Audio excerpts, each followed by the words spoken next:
啲深色嗰啲，你見到啲咩深色冚唪唥俾晒我啦，深色嗰啲咁。咁咩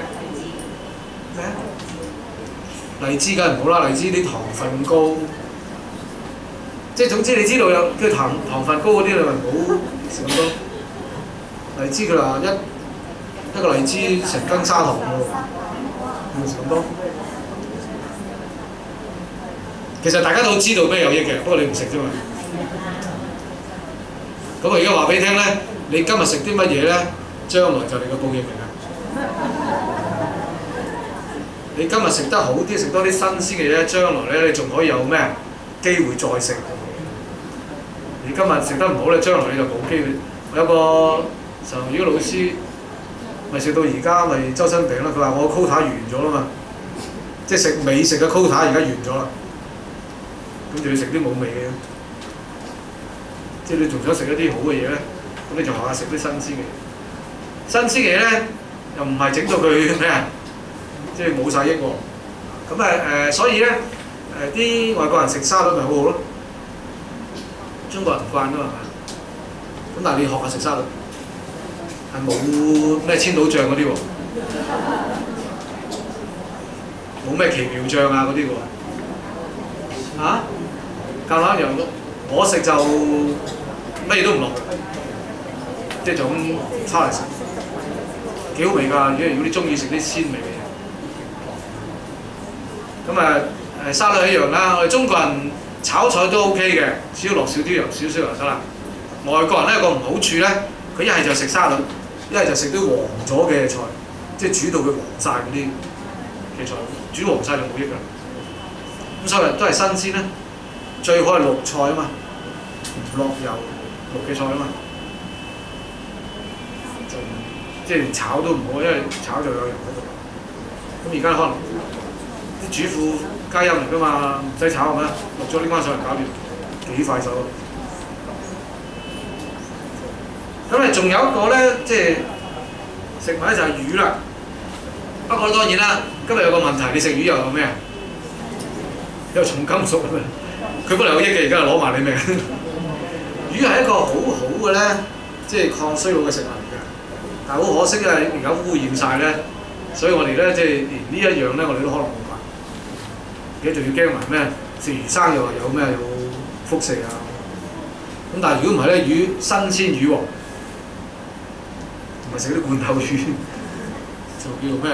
即係可以抗氧，係一個好好嘅抗衰老嘅一種食物嚟嘅。即係如果你有。咁當然啦，即係要睇你點整啦。即係炸咗佢好，美國人食魚要炸噶嘛。即係總之整到佢唔係魚咁嘅形咧先得噶嘛。咁所有煎炸嘢其實又唔可以叫你唔好食嘅係咪？盡量減少啦。即係如果煎炸嘢都係嗰啲油嘅問題。咁咧就你習慣食一啲即係冇煎炸啲，你就會覺得其他嘢好味。不過如果你唔習慣，魚啦嚇，不過可惜而家少啦，即係又話好多又有毒啊，又有重金屬啊。如果唔係喺大陸養嘅魚，你又驚佢有咩啊？食晒嘢，點解我明明係男人，點解變咗啲女人嘅咧咁咯？你唔知啊？用雌激素啊嘛，係嘛？等你魚肥嘟嘟啊咁樣啊嘛。咁所以又好多呢啲問題嘅，即係食物我哋本來係好嘅，咁但係而家結果又咁，所以肉類可能好多啲古靈精怪嘢，咁啊蔬果唯有，不過蔬果又有農藥係咪？真係慘嘅真係，食都冇得好食而家。第二個係好多人咧都知，不過唔會做嘅嘢。咁咧我做我份功課嗰份論文嘅時候咧，咁我就揾到咧美國喺60年代咧有一個嘅實驗。嗰個實驗咧本來咧佢係要做咧就係、佢最初個原意咧就係有啲人病咗喺醫院裏邊咧，可能要瞓床瞓成幾個月㗎嘛。咁瞓幾個月之後咧，對於佢嘅健康有咩影響咧？咁於是乎咧，佢就揾人咧做呢個實驗，話優差嚟嘅。佢揾幾個咧就20歲到後生仔，就話俾你聽啦，呢個暑假3個月咧你都唔使落床啦，日日喺張床嗰度，我俾嘢你食啊，睇電視啊，睇報紙乜都得啦。總之除咗去廁所之外咧，你就喺床嗰度，幾好係咪？咁咧，所以佢哋揾咗5個後生仔啦，即係大家廿歲到嘅，咁啊初廿歲最年少氣盛嘅時候，咁啊跑步啊完全都唔氣喘啊，即係體力好好啊。好啦，然之後咧就3個月喺床嗰度，咁喺度食啦，當然唔會俾佢黐肥嘅，即係唔係嘈豬咁樣嘈佢啊咁咯，即係都睇住佢體重，即係佢唔會3個月之後咧就變咗肥豬。當然3個月之後咧，即係度一度佢體重係一定重咗㗎啦，係咪啊？因為你入咗落去，你冇出㗎嘛，係嘛？即係喺度瞓啊咁樣，然之後就揾佢嚟練，就叫佢哋做翻咧之前，即係3個月之前咧要跑步嗰啲嘢，結果點啊？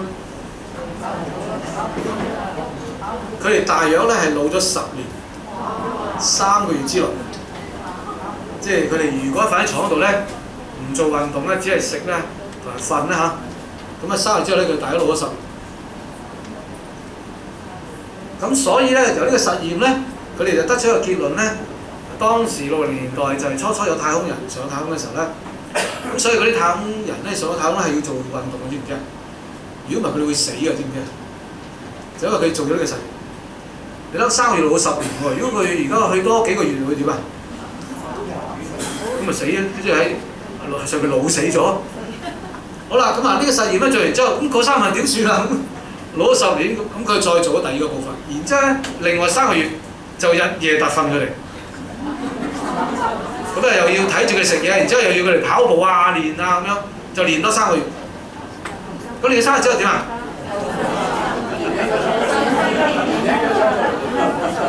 咁佢哋發現到咧，佢哋唔單止係翻去3個月之前，而且咧係有人咧係竟然間係後生咗嘅。咁然之後佢哋咧就所以從啲實驗就發現到咧，運動係唔單止可以咧，即係鍛鍊身體，仲可以咩？延遲你個衰老嘅。咁就由呢一個實驗咧係引咗出嚟。咁我嗰啲論文咧就從呢個咧就走出嚟咧，點解老人家要做運動個原因。咁原來咧運動咧係可以咧延遲我哋衰老嘅喎。咁我冇攞嗰啲片出嚟睇，因為我哋得幾堂啦，睇片就話我啲睇片會搞錯咁，即係唔使講啦。有幾個老人家跑馬拉松㗎，佢跑到70歲。嗰幾個老人家唔係跑馬拉松㗎，佢係3項鐵人運動嚟㗎。3項鐵人比馬拉松仲辛苦，你知唔知啊？即係游水、踩單車、跑10公里，即係仲辛苦嘅。佢成70歲照樣咁做，咁而且佢仲可以即係跑贏過好多後生仔添。